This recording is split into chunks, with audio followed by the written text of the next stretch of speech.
एक बार की बात है, एक व्यक्ति गौतम बुद्ध के पास जाता है और उनसे सवाल करता है कि मेरे मन में कई प्रश्न जाग रहे हैं और मैं आपसे उन सभी प्रश्नों के उत्तर जानना चाहता हूं। महात्मा बुद्ध मुस्कुराए और कहा, पूछो, तुम्हें क्या पूछना है?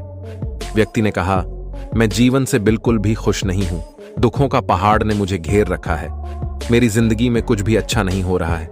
सब कुछ गलत ही गलत हो रहा है। ऐसे में आप मुझे इस प्रश्न का उत्तर देकर मुझे इस परेशानी से बाहर निकाल दीजिए। बुद्ध ने उस व्यक्ति की सारी बातें सुनी और उससे ही प्रश्न पूछा कि बताओ, तुम्हारे इस दुख का कारण है क्या? ऐसी कौन सी बात है जिसने तुम्हें इतना व्याकुल बना दिया है? महात्मा का प्रश्न सुनकर वह व्यक्ति कुछ देर तक सोच विचार करता रहा। वह बोला, मैं आपसे प्रश्न का उत्तर जानने आया हूं और आप मुझसे ही प्रश्न पूछ रहे हैं। तब भगवान बुद्ध ने कहा कि हर व्यक्ति को खुद ही उसे अपना दुख का कारण पता होता है। अब तुम्हें ही इस दुख का कारण पता ना हो तो मैं तुम्हें इसका उत्तर कैसे दे पाऊंगा? फिर उस व्यक्ति ने कहा, बुद्ध, आप तो ईश्वर हैं। लोग कहते हैं कि आपको सबके बारे में पता है और सबकी परेशानी का उत्तर आप जानते हैं। उसकी बातें सुनकर बुद्ध ने कहा, तुम्हारी यही सोच तो गलत है। तुम सोच रहे हो कि कोई आएगा और तुम्हें तुम्हारी सारी परेशानियों से निजात दिलवाएगा। ऐसे में तुम गलत हो, क्योंकि तुम्हारे अलावा ऐसा कोई भी नहीं जो तुम्हारी मदद कर सकता हो। तुम्हें लगता है कि मैं बुद्धत्व प्राप्त कर चुका हूं तो मैं तुम्हारी सारी परेशानियां हल कर सकता हूं, तो तुम्हें गलत लगता है। तुम्हें बता दूं, मैं भी तुम्हारी तरह हूं और मैं इन सब चीजों से काफी दूर हूं। जिस दिन तुम्हारे अंदर तुम्हारी सारी उलझन खत्म हो जाएगी, तब उस दिन से तुम्हें किसी बुद्ध के पास जाने की जरूरत नहीं पड़ेगी। फिर बुद्ध ने उस व्यक्ति से एक और प्रश्न किया, क्या तुमने कोई फूल देखा है? जिस पर उस व्यक्ति ने कहा, यह कैसा प्रश्न है? फूल तो हर व्यक्ति ने देखा होता है।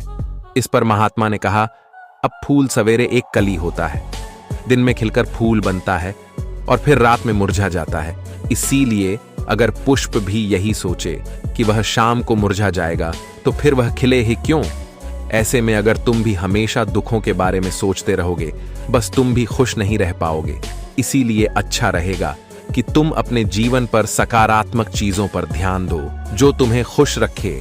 उन छोटी छोटी बातों को याद करो। यदि तुम खुश रहना चाहते हो तो तुम नकारात्मक चीजों को छोड़कर सकारात्मक पर ध्यान दो।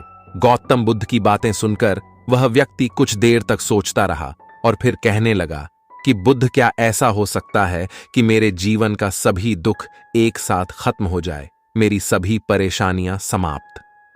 तब बुद्ध ने कहा, यदि कोई तुमसे कहता है कि तुम शाम तक मरने वाले हो तो फिर तुम क्या करोगे? क्या तुम अपने दुखों के बारे में सोचोगे? तुम्हें ऐसी कोई भी समस्या याद नहीं आएगी जिसके लिए तुम अभी परेशान हो, क्योंकि तुम जीवन के अपने अंतिम पलों के बारे में ही सोच रहे होगे। अचानक तुम्हें यह लगेगा कि मृत्यु के आगे तो सब व्यर्थ हैं, क्योंकि जीवन में इससे बड़ा कोई सत्य है ही नहीं। उस आदमी ने महात्मा को बीच में ही टोकते हुए कहा, तो आप क्या चाहते हैं? मैं दिन भर यही सोचता रहूं कि मैं मरने वाला हूं और ऐसा करने से क्या मेरी समस्याओं का अंत हो जाएगा? तब बुद्ध ने कहा, नहीं, तुम ऐसा बिल्कुल नहीं सोचो। तुम्हें सिर्फ यह सोचना है कि तुम जब तक इस दुनिया में रहोगे तब तक खुश होकर रहोगे, क्योंकि अगर तुम्हारा मन नियंत्रित नहीं होगा तो तुम्हारी इच्छाएं बढ़ेगी। बस इस इच्छाओं पर काबू पालो, तुम सफल जरूर होगे। महात्मा की यह बात सुनकर व्यक्ति फिर बोला कि मुझे यह बताइए कि मन तो चंचल होता है, अतः इस पर कैसे काबू पाऊं? इस पर भगवान बुद्ध बोले, पहले तो तुम्हें खुशी और दुखी का अंदर जानना होगा। खुशी के समय ज्यादा खुश ना हो और वही दुखी के समय ज्यादा दुख ना हो, अभ्यास के द्वारा। अगर यह पता करने की कोशिश करोगे तो यही जानोगे कि तुम्हारी इच्छाएं ही वह होती हैं तो तुम्हारे दुखों का कारण बनती है। जीवन में जितनी इच्छा के पीछे भागोगे उतना ही दुख तुम्हें घेरेगा, क्योंकि जब मनुष्य की इच्छाएं पूरी नहीं होता तब वह दुखी होता है। इसलिए इन पर काबू पाना सीखो। यह सब कहने के बाद गौतम बुद्ध ने उस आदमी से एक बात और कही। उन्होंने कहा, चलो मैं तुम्हें एक ऐसी बात बताता हूं, इसे जानने के बाद तुम्हारी सभी दुखों खत्म हो जाएंगे। महात्मा की बातें सुनकर व्यक्ति बहुत खुश हुआ और कहने लगा, कृपया मुझे वह उपाय बता दें। तब गौतम बुद्ध ने कहा, तुम 2 पन्ने और 1 कलम लेकर आश्रम के एक कोने में बैठ जाओ और किसी से बातें मत करना। एक पन्ने पर अपना सारा दुख और उसका कारण लिखना और एक पन्ने पर सारा सुख आराम से लिखना, क्योंकि तुम्हारे पास समय बहुत है। इसके बाद वह आदमी बुद्ध को प्रणाम करके वहां से चला गया।